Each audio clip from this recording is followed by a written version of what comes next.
mismo ang biktima at kawawa ngayon, unlike sa Pogo, mga Chinese at foreigners po ang biktima. Mas mahalaga ba ang bilyong-bilyong pisong kita kaysa sa pagkawasak ng maraming pamilyang Pilipino? Pagkasibak sa trabaho ng mga manggagawa o mga estudyante na tumigil sa pag-aaral? At ang pinakamasaklap at higit na hindi katanggap-tanggap ay ang pagkitil ng sariling buhay dahil sa sugal na pinapayagan po ng pamahalaan. DICT, you control our country's digital infrastructure. Yet these online gambling platforms continue to operate freely. Their servers running and their payment systems working uninterrupted. Where is the digital protection our people deserve? Paano napabayaan at lumaki ng ganito? Bakit kayo nagiging kasangkapan pa ng mga online gambling companies para wasakin ang buhay ng marami-rami nating kababayan? Bakit?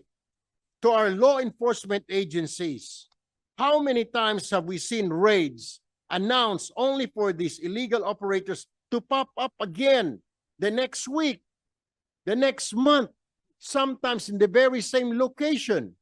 These people see this pattern, or the people see this pattern, and they are beginning to suspect, kulang lang ba kayo sa aksyon o merong kayong pinoprotektahan? Ano po ba ang kasagutan kung bakit hindi masugpo-sugpo ang illegal online gambling kasama na po ang online sabong? Bakit? Ladies and gentlemen, the truth is harsh, but it must be spoken as long as online gambling exists. We are breeding the next generation of addicts, debtors, and broken families. No amount of tax revenue can justify this human cost. Bilyon-bilyon man ang kitain po ng ating bayan mula sa online gambling, ngunit kung ang katumbas naman ito ay pagkakawatak-watak ng mga pamilya at wasak na kinabukasan ng mga kabataan, wala rin po itong saysay. Right now, we face two policy paths: a complete ban on all forms of online gambling or stricter and more effective regulation. Kung ako lamang po ang tatanungin, I stand firm on this. We must shut it down completely.